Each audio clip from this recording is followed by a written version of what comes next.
alegra estar con ustedes en esta mañana, en este lugar. Damos gloria a nuestro Dios, porque es el que nos permite, el que nos concede la vida y el que nos da este privilegio que no cualquiera tiene. Hoy el ser humano vive en un mundo desesperado, esclavos del pecado, esclavos del trabajo, estresados, miles con sus pensamientos en las cosas terrenales, en la esclavitud de este mundo, mientras que nosotros estamos aquí en la libertad de Cristo Jesús, gozando de esta fiesta espiritual, felices, descansando no solamente de un reposo físico, sino descansando en la presencia de nuestro amado Señor y Salvador Jesucristo. Amén. Así que con aprecio les saludo. Y de igual manera aquellos que han de ver este video, espero que sea de una bendición. Este servidor tiene un canal en YouTube llamado El Mensaje Final de Dios. Allí comparto cada mensaje que el Señor trae a través de este siervo. Esperamos que sea de bendición este mensaje titulado El fuego extraño en los últimos días. Le felicito porque he ido a muchos lugares y he encontrado que este lugar es bastante reverente, porque eso honra y glorifica el nombre de nuestro Dios. Amén.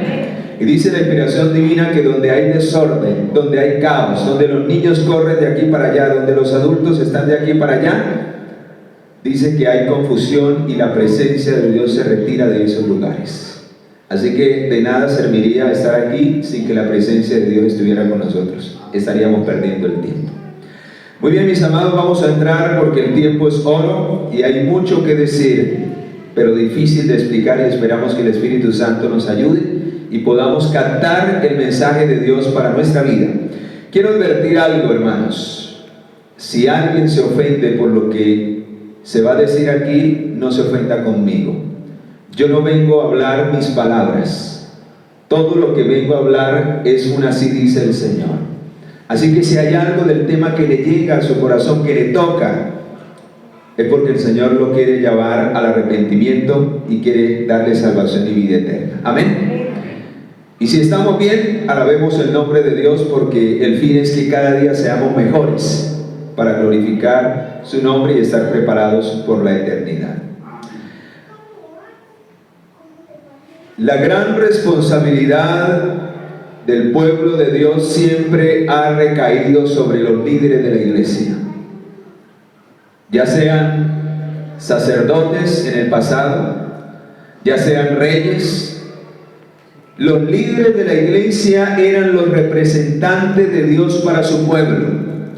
Pregunto, ¿lo mismo serán los líderes de los últimos días delante del pueblo y delante de Dios? ¿Sí o no? Sí.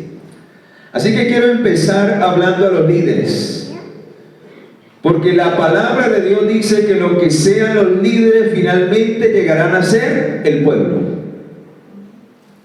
Si los líderes son buenos, se mantienen firmes de parte de Jehová, no permiten el pecado dentro del pueblo, el pueblo seguirá fiel al Señor. Amén. Y por eso la tarea más solemne recae sobre los líderes. Y por eso no podemos colocar a cualquier persona como líder de iglesia. No es que este anciano se cansó y ya no quiso, entonces metamos a este de relleno. No, hermanos. Eso no funciona dentro del sistema del gobierno de Dios. Deben ser personas de buen testimonio, que estén glorificando el nombre de nuestro Dios, porque los líderes son los representantes de Dios para su pueblo. Y por eso es de solemne y de gran responsabilidad de que un líder en especial sepa distinguir entre lo santo y lo profano. ¿Sabían ustedes que esa es la tarea de ancianos, de directores, de departamentos, diáconos, diaconisas? No importa en qué departamento Dios lo haya colocado, usted es un líder en ese departamento. Y usted en primer lugar debe de aprender a diferenciar entre lo santo y lo profano, entre lo santo y lo común. Si usted no ha aprendido eso, pídale al Señor que le dé sabiduría y póngase a estudiar la palabra del Señor y empiece a diferenciar entre lo que a Dios le agrada y a lo que a Dios no le agrada, para que usted se convierta en una bendición en ese cargo, en ese liderazgo, y Dios pueda bendecir lo que usted hace. Amén. Por eso vamos a ir al libro del profeta Ezequiel y vamos a mirar, porque yo le voy a comprobar todo con la palabra de Dios. Yo no he venido a hablar mis palabras ni mis pensamientos, es lo que Dios quiere para su pueblo, en especial para mí. Yo soy el primero que necesito esto para mi vida. Ezequiel capítulo 44. Vea la solemne responsabilidad de los líderes. A veces los líderes se toman el liderazgo como algo relajado. No, hermano. Usted tiene la solemne responsabilidad de aprender a discernir cuando hay error y cuando hay falsedad, como así cuando estamos haciendo las cosas bien. Vean lo que dice el Señor a través del profeta Ezequiel en el capítulo 44, 23 y 24. ¿Qué dice el Señor a los líderes? Enseñarán a mi pueblo a hacer diferencia entre lo santo y lo que y lo profano. ¿Qué es lo que deben de hacer los líderes? Enseñar al pueblo, enseñar a cada miembro, enseñar a cada persona que viene a reunirse a este lugar a diferenciar en lo que le agrada a Dios y en lo que no le agrada a Dios. De eso depende la bendición para esta iglesia. ¿Y qué más sigue diciendo la palabra del Señor? Enseñarán a mi pueblo a hacer diferencia entre lo santo y lo profano, y los enseñarán a discernir entre lo puro y lo que y lo impuro. Versículo 24. En los casos de pleitos, ellos estarán para juzgar. Conforme a mis juicios juzgarán, mis leyes y mis decretos guardarán en todas mis fiestas solemnes y santificarán mis sábados. Así que si hay alguien que debe ser de testimonio en obediencia, deben ser los líderes de la iglesia, para convertirse en la voz de Dios para cualquier circunstancia difícil que surja en medio de nosotros. Poder juzgar en el nombre del Señor con equidad, con misericordia, pero con justicia. Amén. Pero si los líderes no aprenden a diferenciar entre lo bueno y lo malo, finalmente a lo bueno llamarán malo y a lo malo terminarán llamando bueno. Tengamos mucho cuidado, mis amados. ¿En dónde radica el que no aprendamos a discernir entre lo bueno y lo malo? Tenemos que ir al problema. ¿Por qué hay tanta ignorancia y por qué estamos permitiendo dentro de la iglesia fuego extraño?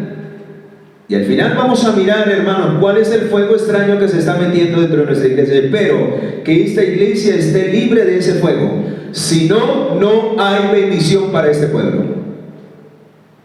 El desagrado de Dios estará con aquellos que no sepan diferenciar entre lo santo y lo profano y estén permitiendo que lo profano se esté metiendo y se esté ofreciendo delante de la presencia del Señor.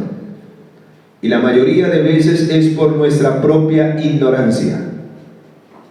No lo digo yo, lo dice la palabra del Señor y se lo voy a comprobar. Vamos a ir al libro de Hebreos y cada uno examínese, no mire al de al lado, olvídese de los demás. Coloque su vida, hermanos. Ese es el problema, que colocamos nuestra mirada en otra persona, en lo que hacen los demás, entonces yo lo hago. No, coloque su mirada en el Señor, en lo que Dios ha indicado. Vaya a la palabra, pregúntele a la palabra, que Dios ha sido claro, ha sido específico de qué es lo que a Él le agrada, qué es lo que para Él es santo y qué es lo que para Él es común y es desagradable. Y de acuerdo a eso viva usted y Dios traerá bendición a su hogar y a esta iglesia. Amén. De lo contrario seremos cómplices del pecado. Si no hablamos, si no hacemos colocar las cosas como Dios lo desea. Vamos a ir al libro de Hebreos capítulo 5 y vean lo que expresa el apóstol Pablo allí en el versículo 11. Acerca de esto tenemos mucho que decir, pero difícil de qué. Hermanos, hay cosas dentro de la palabra de Dios que son difíciles, pero no son imposibles de explicar. ¿Y saben por qué son difíciles? Porque habéis sido hechos tardos, ¿para qué? Para oír. ¿Saben por qué hay tanta ignorancia dentro del pueblo de Dios? Porque nos entra por un oído y nos sale por el qué. Toda palabra de Dios, toda verdad que no se practica, se tiende a olvidar y se tiende a desechar en la vida y en el corazón del ser humano. Así que si usted oye una verdad y no la aplica en ese momento en su vida, esa verdad se pierde. Y usted y yo seremos culpables en el día final, que sabiendo lo que debíamos de hacer, no lo practicamos y no lo hicimos. Y por eso dice aquí, habéis hechos tardos para oír. Y vean lo que dice el versículo 12, que me parece tremendo, hermanos. Debiendo ser ya maestros. ¿Cómo debería ser el pueblo de Dios que tiene toda la verdad, la absoluta verdad, y que no hay un pueblo que tenga una verdad tan extraordinaria y tan completa como el pueblo remanente de la iglesia adventista del séptimo día? ¿Cómo debería ser el pueblo de Dios en la instrucción de la palabra? En cuanto a creencias, en cuanto a doctrinas, deberíamos ser maestros. Pero tristemente terminamos engañados y enredados. Miles están desertando en este tiempo por falsas doctrinas.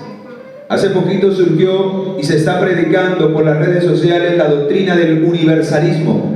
¿Y cuánto hace que el Señor nos habló acerca de eso en el conflicto de los siglos? Se encuentra esa doctrina, que en los últimos días aparecerían hombres que inventarían este tipo de herejías, haciéndole creer a la gente que todo el mundo se salvará, aún estando en pecado.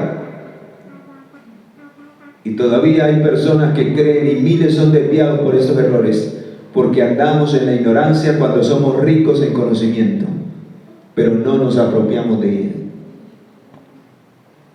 Y la palabra lo dice y lo advirtió, debiendo ser ya que maestros. Hermano, después de tanto tiempo, dice, ¿cuánto llevamos aquí a 15, 20 años, hermanos, y no somos capaces ni siquiera de explicar el santuario? Que es el tema pilar, que es uno de los pilares de nuestra fe, el mensaje de los 3 ángeles, la justificación por la fe.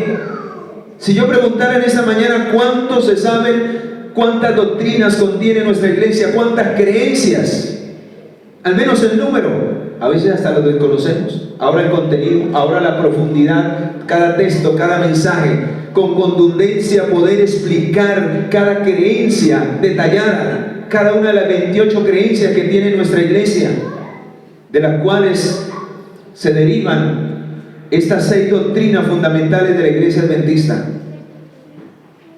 Y la palabra del Señor dice, después de tanto tiempo, debiendo ser ya maestros, habéis llegado a ser tales que tenéis la necesidad de leche y no de alimento sólido.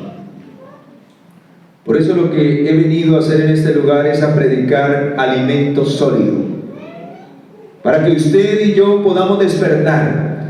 Y el Señor nos habla con amor, aunque a veces tiene que hacerlo de una manera fuerte, lo hace porque nos ama y porque no quiere que usted y yo finalmente seamos engañados por el diablo. Porque la palabra del Señor dice que aquel que no conoce la verdad será engañado en el tiempo final. Aquel que rechaza y resiste la verdad porque no se acomoda a sus inclinaciones, a sus deseos, a sus hábitos, finalmente el engaño llegará a su vida y creerá a la mentira. En el libro de San Juan capítulo 8 versículo 31 en adelante dice que los verdaderos discípulos son los que creen en la verdad y viven en ella. Y conoceréis la verdad y la verdad os hará ¿qué? Libres, dice el versículo 32. Hermanos, si hay un pueblo el cual debería ser maestro en la palabra, debería ser el pueblo remanente de Dios de los últimos días. Nosotros somos llamados a ser la luz para el mundo, pero tristemente se ha cumplido de que hemos opacado esa luz, la hemos metido bajo un almud. Y estamos en ignorancia en muchos aspectos Y cuando alguien que tuerce las Escrituras, que estudia pero que tuerce las Escrituras, viene con un mensaje falso, nosotros terminamos diciéndole amén. ¿Y saben por qué? Porque nos hemos acostumbrado simplemente a ser oidores. Porque no estudiamos mensajes sólidos allí en nuestros hogares. Porque no comprobamos lo que se predica realmente si la palabra lo aprueba. Porque no tenemos discernimiento para poder discernir entre lo bueno y lo malo. ¿Cómo se adquiere ese discernimiento? Pues ahí sigue diciendo el apóstol Pablo, en el libro de Hebreos, versículo 12, dice al final: tenéis la necesidad de que se os vuelva a enseñar cuáles son los primeros rudimentos de la palabra de Dios, y habéis llegado a ser tales que tenéis la necesidad de leche y no de alimento sólido. Si usted solo se conforma con lo que se predica aquí, con lo que otros predican, y usted no estudia personalmente, siempre será un niño espiritual. Pregunto, ¿un niño es fácil de engañar? Se puede engañar con un dulcecito. Y eso es lo que brinda el diablo: doctrinas agradables que endulzan el oído y que agradan al corazón y que desvían el alma de la voluntad de Dios, y por lo cual Dios no puede enviar su bendición y su agrado sobre esas congregaciones. ¿Qué dice el versículo 13? ¿Cómo podemos quitar eso? Todo aquel que participa de la leche es un inexperto en la palabra de justicia, porque es un ¿qué? Porque es un niño. Pero vea lo que dice el 14: el alimento sólido es para los que han alcanzado madurez. ¿Cómo la han alcanzado? Para los que por el uso tienen los sentidos ejercitados en el discernimiento del bien y del qué. ¿Cómo aprendemos a ejercitar nuestros sentidos en el discernimiento del bien y del mal? Cuando usted mismo come alimento sólido de la palabra del Señor. Ahora hago la pregunta: ¿nos estamos alimentando personalmente en nuestros hogares? ¿Cuánto tiempo dedicamos para el estudio sólido y profundo de la palabra de Dios? ¿Cuánto tiempo dedicamos para meditar en lo que estudiamos? Para profundizar, para comparar texto con texto, para aprender cada una de las creencias sólidas y no ser engañados, sino por el contrario, enseñarle a la gente. ¿Sabe por qué no hay tanta gente dispuesta a dar estudios bíblicos, a trabajar en la obra misionera? Por la ignorancia que hay dentro del pueblo de Dios. Yo era uno de esos. A mí me daba miedo ir a dar un estudio bíblico porque de pronto me salían con una pregunta que yo no sabía responder por mi ignorancia. Pero un día encontré esto y dije: Señor, necesito salir de la ignorancia, si no me voy a perder. Si no, el diablo me terminará de engañar. Porque el que no sepa la verdad creerá finalmente a la mentira. Y la mentira, el fuego extraño, ya se está metiendo dentro de la iglesia. Y muchos estamos diciéndole amén.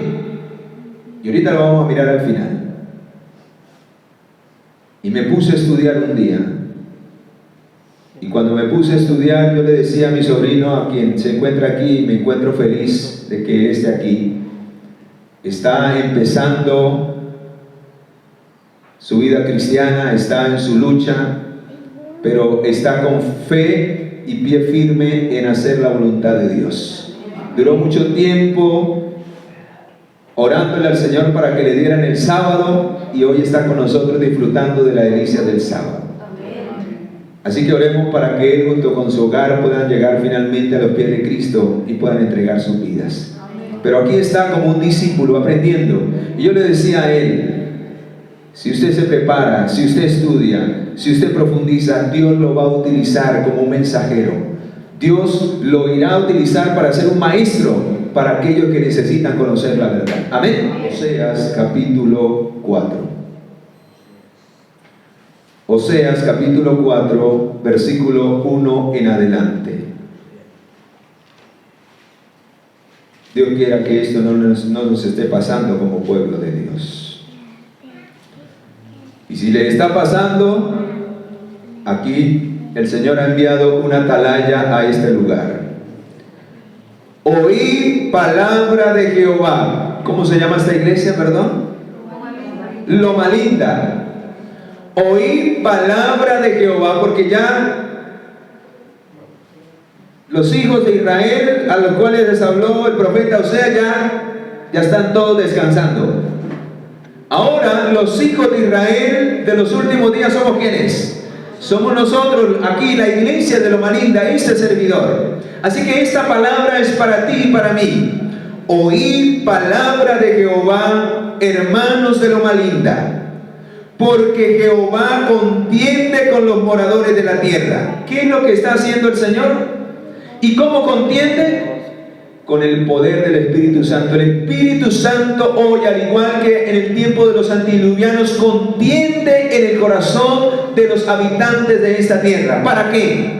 ¿Cuál es el deseo de Dios para su iglesia, para ti y para mí, hermano? Para que el diablo, cuando el Señor le permita desatar sus engaños satánicos, que hará un descender fuego del cielo para engañar a los moradores, usted y yo no caigamos en la garra del diablo, sino que podamos levantar la antorcha de la verdad, ser ese pueblo iluminado por el conocimiento de Dios, desmentir al diablo y llamar la verdad por su nombre, y el pecado mostrarlo en su plenitud para glorificar el nombre de Dios. Ese es el mensaje del primer ángel. A eso Dios invita a su pueblo en estos últimos días. Eso es temer a Dios y finalmente darle gloria a Él. Amén. De esa manera se cumplirá la profecía de Apocalipsis 18:1. Este mundo será iluminado con la gloria de Dios. ¿Y cuál es la gloria de Dios? Su carácter, el conocimiento y la revelación de un Dios poderoso y eterno que nos ama, pero que también no tendrá por inocente al pecador. ¿Y qué es lo que el Señor manda y contiende con los moradores de la tierra? Coloque ahí su vida. ¿En qué el Señor está contendiendo en mi vida con el Espíritu Santo? No hay ¿qué? ¿Qué es lo que no hay, hermanos? ¿Será que en esta iglesia de Loma Linda se está predicando la verdad? ¿Será que aquí se está ocultando la verdad? ¿Será que se está predicando lo que el Señor quiere que prediquemos? ¿O estamos predicando mensajes arrulladores que mantengan a la hermandad durmiendo en su estado, mientras que viven una vida de pecado delante del Señor? Pues el Señor dice: no hay verdad ni misericordia. Estamos viviendo una experiencia de amor, de unidad, de misericordia, de confraternidad los unos con los otros. Donde hay verdad, hay misericordia, hay amor, porque la verdad nos lleva a vivir una experiencia cercana con Dios. El Señor nos dice: el que no me ama no ha conocido a Dios, porque Dios es ¿qué? Es amor. Donde no hay unidad, donde hay discordia, donde hay pleito, donde hay celo, donde hay cizaña, donde hay juzgamiento, donde hay rencor, donde hay odio y resentimiento, no mora la verdad, mora la mentira. Y por eso, como líderes, somos llamados a reprender ese tipo de pecados, a que cuando veamos ese tipo delante de Dios de estas cosas en su pueblo, levantemos la voz para reprender el pecado y llamar al pecador al arrepentimiento, porque Dios nos ama a pesar de nuestros pecados, nos ama y nos quiere redimir de la esclavitud del pecado para llevarnos de victoria en victoria. Amén. Y por eso vea lo que sigue diciendo: no hay verdad, no hay misericordia, ni conocimiento de Dios en la tierra. El perjurio, la mentira, el asesinato, el robo, el adulterio prevalecen, y se comete homicidio tras homicidio. Pregunto, ¿eso es lo que está pasando hoy en el mundo? Y posiblemente puede estar pasando dentro de la iglesia. Y alguno me dirá: hermano, pero aquí nadie mata a nadie. Mentira. Si usted hace un estudio sólido de la palabra del Señor, dice que si usted aborrece a su hermano, primera de Juan capítulo 3 versículo 15, dice que si usted aborrece a su hermano, si usted odia a su hermano, si usted tiene resentimiento contra alguno, usted es un homicida delante del Señor. Y a veces tomamos este tipo de texto y lo trasladamos a los de afuera, pero nosotros estamos participando de ese tipo de pecados. dentro de la iglesia. Robo. ¿Cuántos roban a Dios a través de los diezmos y las ofrendas? ¿Cuántos roban a Dios el tiempo de vida que Él les ha dado, que nos ha dado para que glorifiquemos su nombre? ¿Cuánto tiempo desperdiciamos en cosas que no sirven cuando deberíamos utilizarlo para aprender la palabra del Señor? Vea, hermanos, no somos maestros porque desperdiciamos mucho tiempo. Tristemente hemos reemplazado lo artificial, lo natural por lo artificial.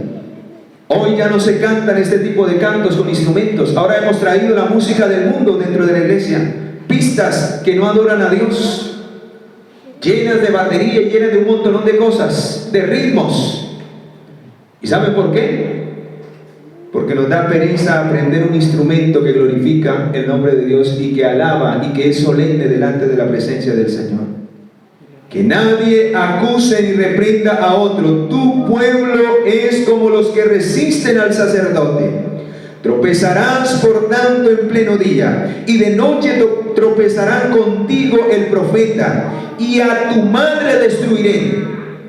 La mayoría de los pecados que hoy se cometen y de las cosas que se están permitiendo dentro de la iglesia vienen desde la casa. Los padres son los terribles culpables, y a los cuales Dios juzgará y Dios llamará a rendir cuentas porque no están prestándole atención a la conducta de sus hijos. Están permitiendo que ellos hagan y deshagan delante de Dios. ¿Qué sigue diciendo? Mi pueblo fue destruido porque le faltó ¿qué? ¿Tenía el pueblo de Dios conocimiento? ¿Sí o no? ¿Pero qué hacían con el conocimiento? ¿Será que nos puede estar pasando lo mismo a nosotros? ¿Somos el pueblo que tiene el mayor conocimiento en los últimos días? ¿Sí o no? ¿O estoy en la iglesia equivocada? Pues la palabra del Señor dice: mi pueblo se perdió porque le faltó conocimiento. Pero en realidad, ¿cuál fue el problema? Versículo 6, segunda parte. Por cuanto desechaste el conocimiento. ¿Cuál fue el problema? No que no hubiera conocimiento, sino que el pueblo era ignorante porque desecharon el conocimiento de Dios. ¿Y ustedes qué creen? ¿Por qué lo desecharon? Porque no había tiempo para Dios, no había tiempo para orar, porque nos levantamos a hacer el culto a las carreras, no hay tiempo para meditar en la palabra de Dios, no hay tiempo para tener comunión, nos levantamos con los afanes de esta vida, no hay tiempo para levantar un altar para nuestra familia, nuestros hijos, y después decimos: pero ¿por qué mi hijo escoge el camino del pecado y del mal? Si ni siquiera en mi vida hay tiempo para Dios, por la terrible pereza espiritual que habita en nosotros. Y aunque leemos y aunque el Señor nos amonesta, seguimos viviendo la vida como a nosotros nos agrada. Aunque sabemos la verdad, aunque sabemos que mentir es malo, mas sin embargo seguimos mintiendo delante de nuestros hijos. Y después decimos: ¿por qué mi hijo es mentiroso? Yo soy el primero. ¿Por qué mi hijo grita? Yo soy el primero que grito. ¿Por qué mi hijo se viste de esa manera? Yo me he visto de esa manera. Quizás los sábados me he visto de otra manera, pero durante la semana me he visto como el mundo. Decimos creer en la verdad, pero con nuestra conducta y ejemplo mostramos lo contrario. ¿Qué van a creer nuestros hijos? ¿Lo que hablamos o lo que ellos ven? Lo que ellos ven. Esa es la línea que ellos van a marcar para sus vidas. No tanto lo que usted dice, no tanto lo que usted predica, es lo que ellos ven en usted. Y ahora los que no estudian, ¿cómo estarán? Hermanos, ahí está el deterioro de las familias, ahí está el deterioro de la iglesia y de esta sociedad tan terrible y tan maligna, que está tomada casi completamente por el diablo. Porque hemos desechado de nuestros hogares, de nuestros corazones, la palabra de ¿quién? La palabra de Dios. El conocimiento del Dios Altísimo es la inteligencia del hombre, dice el sabio Salomón. Y el temor a Jehová es el principio de la sabiduría. ¿Quiere que sus hijos sean sabios? ¿Quieren que sus hijos sean inteligentes? Llévelos al conocimiento del Altísimo. Enséñeles el temor de Jehová, y tanto usted como sus hijos aprenderán a tomar decisiones que glorifiquen el nombre de Dios y que traigan bendición para usted y para quienes le rodean. Amén. Pero tristemente somos como el pueblo de Israel de antaño. Despreciamos el conocimiento, y dice que cuando se desprecia el conocimiento, dice el Señor, yo te echaré del sacerdocio. Puesto que olvidaste la ley de tu Dios, también me olvidaré de tus hijos. Porque hay maldición para los padres. ¿Qué le van a enseñar a sus hijos si desechan la ley de Jehová, la voluntad de Dios? ¿Cómo saldrán esos hijos? Cada quien examine su vida delante del Señor. Y quiero referir una historia del pasado y aplicarle la homilética. Quienes estudiamos teología, la homilética es tomar una historia, mirar la historia, analizar la historia y aplicarla para el tiempo de hoy. Esa es la homilética. ¿Qué quiere decirnos las historias del pasado para el tiempo de hoy? ¿Cómo se cumple eso en mi vida? ¿Será que estamos trayendo fuego extraño a este lugar? ¿Será que nuestros hijos están participando de ese fuego extraño? Pues hermanos, déjenme decirle que en el pasado hay una historia, y quiero que vayamos al libro de Levíticos capítulo 9 y veamos qué sucedió y qué puede estar sucediendo hoy dentro de la fila del pueblo de Dios también. Levíticos capítulo 9. Levíticos capítulo 9, versículo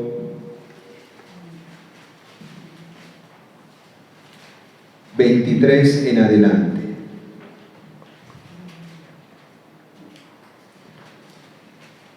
Llegaron y entraron Moisés y Aarón en el tabernáculo de reunión.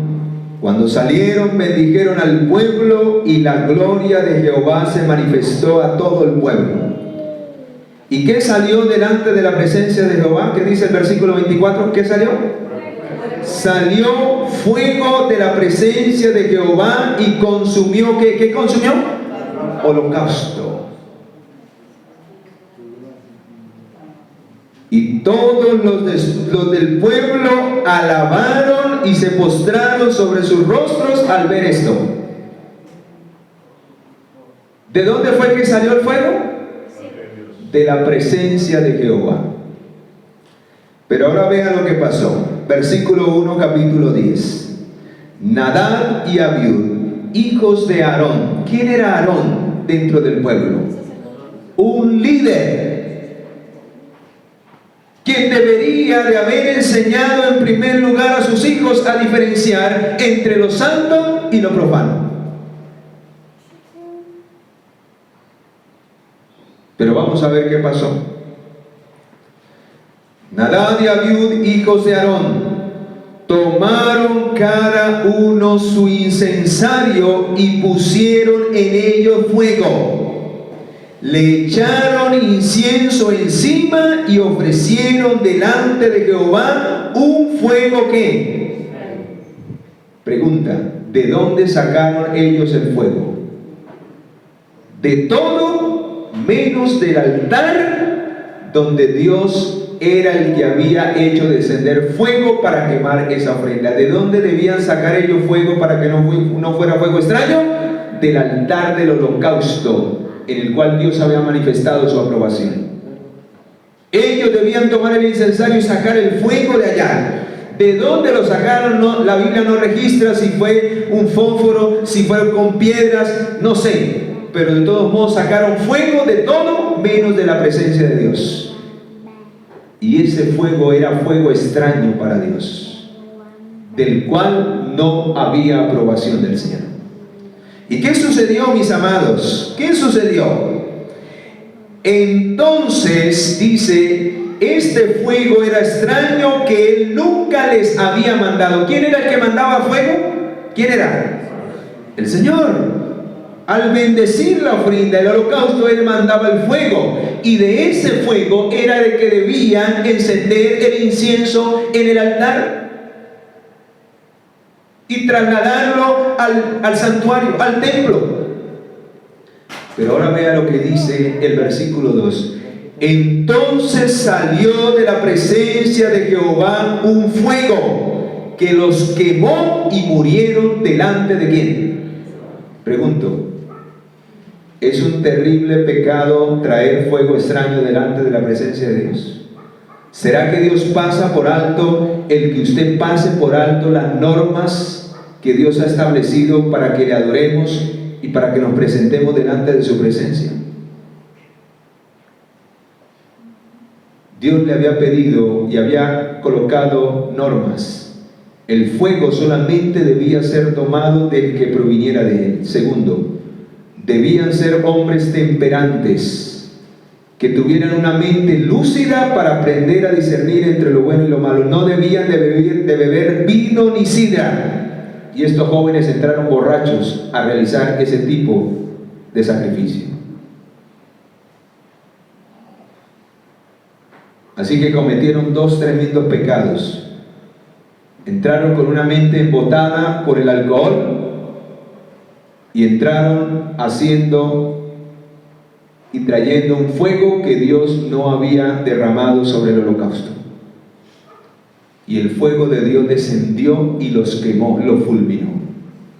Pero ¿sabe qué es lo que me llama la atención de esta historia, hermano? Lo que quiero resaltar. Padres, pongan atención y siéntense bien, porque lo que viene es fuerte. Si alguien aquí es padre, por favor, ponga mucha atención, que esto es solemne. De esto depende el destino eterno de sus hijos, de su familia, aún de su misma esposa, de su mismo esposo. Dice la palabra: ¿qué sucedió luego de que estos jóvenes fueron quemados delante de la presencia de Dios? Luego dijo Moisés a Aarón. ¿Qué le dijo? Esto es lo que Jehová afirmó cuando dijo: en los que a mí se acercan me serán ¿qué? Me serán santificados, y en presencia de todo el pueblo seré ¿qué? Hermano, el que no entraba viviendo una vida santa, el que participaba de las cosas sagradas sin vivir una vida en santidad, no glorifica a Dios dentro del pueblo, y entonces el nombre de Dios es profanado en medio de su pueblo. Por eso es un pecado terrible este tipo de cosas, y por eso Dios no lo pasa por alto, porque no solamente usted está contaminado, sino contamina a todos. Y por eso no hay respeto, por eso no hay temor de Dios ni aún dentro de la casa. Pero vean lo terrible. Escuchen, padres. Después que Moisés llamó a Misael y a Eleazar, hijo de Uziel, tío de Aarón, y les dijo, ¿qué les dijo? Acercaos y sacad a vuestros hermanos de delante del santuario fuera del campamento. Y ellos se acercaron y los sacaron en sus túnicas fuera del campamento, como dijo Moisés. Entonces Moisés, escuchen, entonces Moisés dijo a Aarón y a sus hijos, a Eleazar y a Itamar, quienes presenciaron esa escena: no descubráis vuestra cabeza ni rasguéis vuestros vestidos en señal de duelo, para que no muráis. En otras palabras, no vayan a derramar lágrimas por esos hijos. ¿Usted cree que fue algo duro a esos padres ver que sus hijos murieron delante de la presencia de Dios y que el Señor le dijo, cuidadito, derramar una lágrima de dolor por estos apóstatas? Cuidadito, porque si no ustedes también van a ¿qué? A morir. Y algunos cuestionan eso diciendo que Dios es duro. Pero ¿qué era lo que el Señor en realidad quería enseñar con esta sentencia que Dios dio a los padres, a los hijos de Aarón y Aarón? ¿Qué quería dar por entendido, hermanos? Vea lo que dice en el libro Patriarcas y Profetas. Quise ir un poquito más profundo, porque el mensaje debe ser sólido, completo, no a medias. Necesitamos profundizar para ver qué es lo que nos compete hoy a nosotros. Página 330. Todos los que ocupan puestos de responsabilidad sagrada deben ser hombres de estricta temperancia. ¿Cómo debemos ser los líderes? Temperantes delante de Dios, para que tengan lucidez para diferenciar entre lo bueno y lo que. Ese fue el terrible problema de Aarón. Dios quiso enseñar al pueblo que debían acercarse a Él con toda reverencia y veneración, exactamente como lo que indicaba el Señor. El Señor no puede y no acepta una obediencia parcial. No basta con que el solemne culto se hiciera casi todo como Dios lo había ordenado. ¿Con Dios es todo o no es qué? ¿O no es nada? A veces, hermanos, tratamos de camuflar las cosas. Ay, esto no, es algo poquito. Pero así sea la más mínima cosa, si está en desacuerdo con la verdad del Señor, hay que desechar eso. Y los líderes somos llamados a ponernos de parte de la verdad. Y vean cómo termina diciendo: ¿por qué el Señor le pidió a estos padres no tener clemencia? Dice: el Señor no puede ni acepta una obediencia parcial. Como Él lo había ordenado, Dios ha pronunciado una maldición sobre los que se alejen de sus mandamientos. Aarón debía guardar silencio. La muerte de sus hijos, aniquilados sin ninguna clemencia, era una advertencia para indicar al pueblo cuán terrible era presentar cosa extraña a Jehová que Dios no había pedido.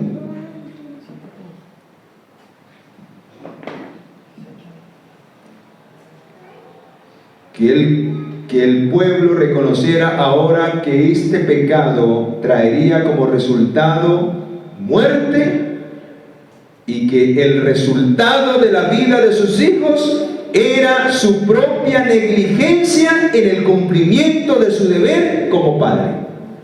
¿Quién llevó a la muerte de sus hijos? Aarón. ¿Qué pasa cuando una madre o un padre no reprende y no corrige a su hijo? Dice el libro de Proverbios, no lo ama. No lo ama. El hijo que es disciplinado y reprendido por su padre y por su madre a tiempo, en el momento, es porque su padre lo ama. Ahora la pregunta en esta mañana, con la cual quiero ir cerrando este tema: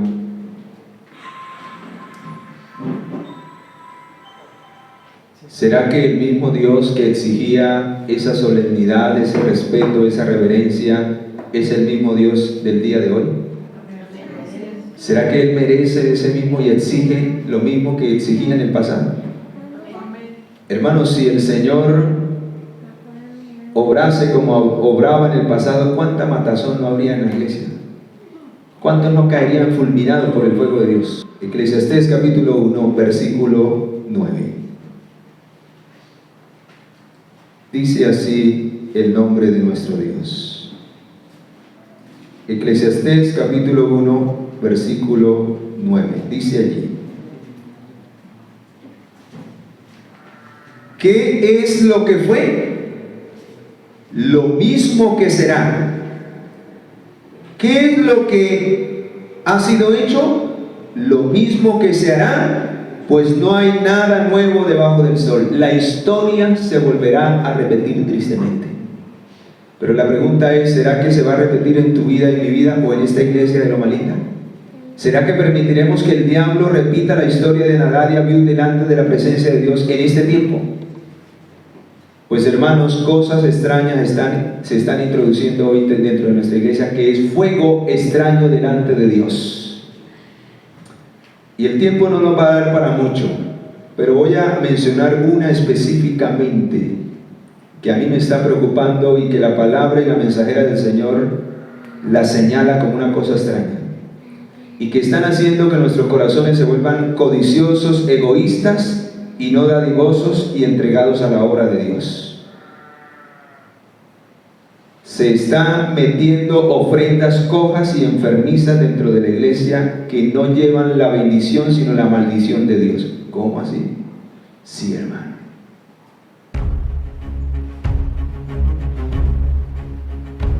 Primera de Corintios capítulo 10, versículo 31 dice, Primera de Corintios capítulo 10, versículo 31, todo debemos medirlo en cuanto a esto.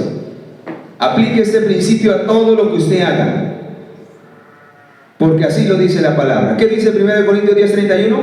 Sea que comamos, yo ya hasta me lo aprendí para que no me olvide, sea que comamos o bebamos o hagamos cualquier cosa aquí, en la casa, en la calle, donde quiera, hagámoslo ¿para qué, hermana? Para la gloria de Dios. Lo que yo hago glorifica el nombre de Dios. Lo que yo presento aquí glorifica el nombre de Dios. La manera en que yo me visto glorifica el nombre de Dios. La manera en que yo me alimento glorifica el nombre de Dios. Si todavía no ha entendido qué glorifica o qué no glorifica, haga un profundo estudio sólido de la palabra de Dios y aproveche el tiempo y Dios le va a hablar qué glorifica y qué no glorifica su nombre, para que su vida no sea una maldición sino una bendición donde Dios lo coloque. Amén. Pero quiero resaltar algo que espero que no esté ocurriendo. Si está ocurriendo, el Señor le llama al arrepentimiento. Amén. En nuestro día dice Consejo sobre Mayordomía Cristiana, página 212, incluso todo ese capítulo 5 más habla de eso. ¿Será que es importante? Y es lo que más se está viendo hoy dentro de la iglesia, hermanos. Y a veces decimos, pero ¿por qué los hermanos no diezman? ¿Por qué son infieles en las ofrendas? Porque estamos motivando su corazón a ser un corazón que se mueva por un incentivo, por la codicia, por el deseo de tener algo a cambio para poder dar para la obra de Dios.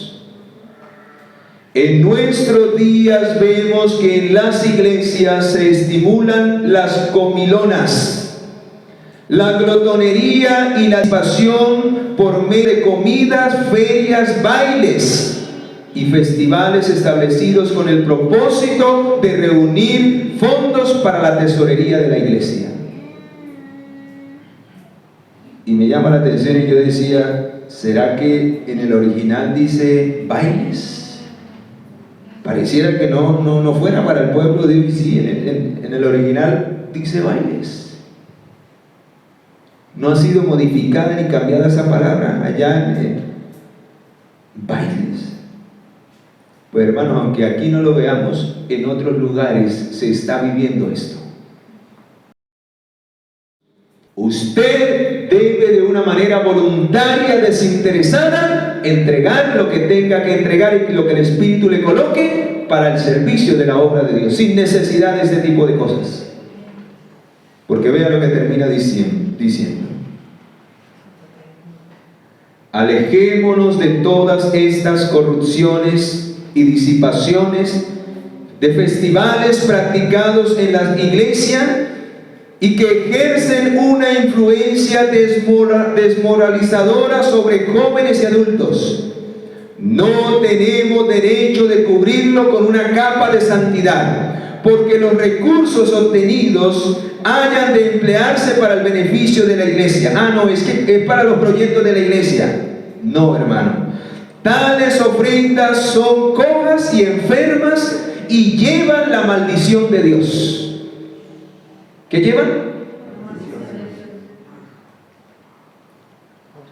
Pero ahora vea y tenga seguro con lo que viene.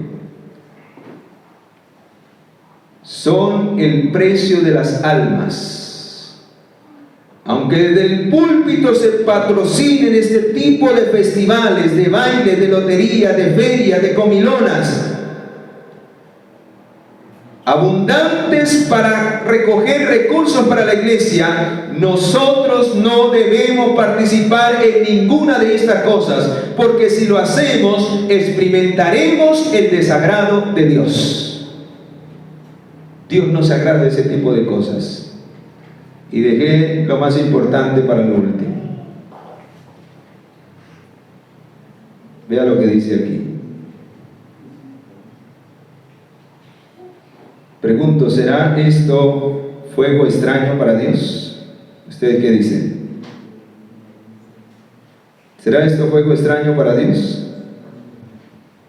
¿Ah? ¿Será que es un pecado parecido al que cometió Nadab y Abiú? Pues la inspiración dice que así es. Escuchemos. Página del mismo capítulo 41 de Consejos sobre Mayordomía Cristiana, página 215. Los cristianos presuntos que rechazan el plan de Dios para reunir recursos para su obra. ¿Cuál es el plan de Dios para que los recursos entren a la tesorería? Diezmos y ofrendas que salgan de un corazón agradecido al Dios del cielo. Pero quienes rechazan eso y de que echan mano para suplir la falta, Dios ve la impiedad del método que están adoptando. Los lugares de culto son contaminados con toda clase de disipación idolátrica, a fin de ganar un poquito de dinero de los amadores egoístas de los placeres para pagar las deudas de la iglesia o sustentar la obra que ésta realiza. Muchas de esas personas no darán voluntariamente ni un chelín con su propósito religioso, porque sus corazones son egoístas y van detrás de algo. ¿Dónde están las instrucciones dadas por el pueblo, por Dios a su pueblo, acerca del sostén de la obra? ¿Encontramos mención alguna acerca de tambolas de beneficencia, de conciertos, de venta de caridad y de otros entretenimientos similares? ¿Debe la causa de Dios depender precisamente de estas cosas que Dios ha prohibido? ¿De esas cosas que apartan la mente de Dios y de la sobriedad y de la piedad y de la santidad? ¿Qué impresión se realiza con esto sobre la mente de los incrédulos? ¿Hay alguna diferencia entre lo que hace el mundo y lo que hace la iglesia? Las elevadas normas de la palabra de Dios son arrastradas en el polvo, y así se atrae oprobio a Dios y el nombre cristiano. Los principios son corrompidos en vez de ser fortalecidos. Y ahora vea el punto culminante con el cual cierra el párrafo. Los hombres están repitiendo el pecado de Nadab y Abiú y están usando fuego profano en lugar del fuego sagrado en el servicio de Jehová. El Señor no aceptará ese tipo de ofrendas. ¿Quién ha dicho? Hermanos, que Dios nos ayude. Porque este tipo de cosas y muchas más se están infiltrando dentro de nuestra iglesia y son fuego extraño delante de la presencia de Dios. Y por eso vemos tanta inmoralidad, tanta mundanalidad dentro de la fila del Señor. Y por eso el Señor nos invita a pararnos en los caminos y mirar las sendas antiguas. ¿Qué ha dicho Jehová? ¿Qué ha pronunciado en su palabra? Y a salir de la ignorancia para no ser parte o partícipe o cómplice de este tipo de pecados, sino pararnos en el nombre del Señor con amor y con autoridad y llamar al pecado por su nombre y al pecador al arrepentimiento. Amén.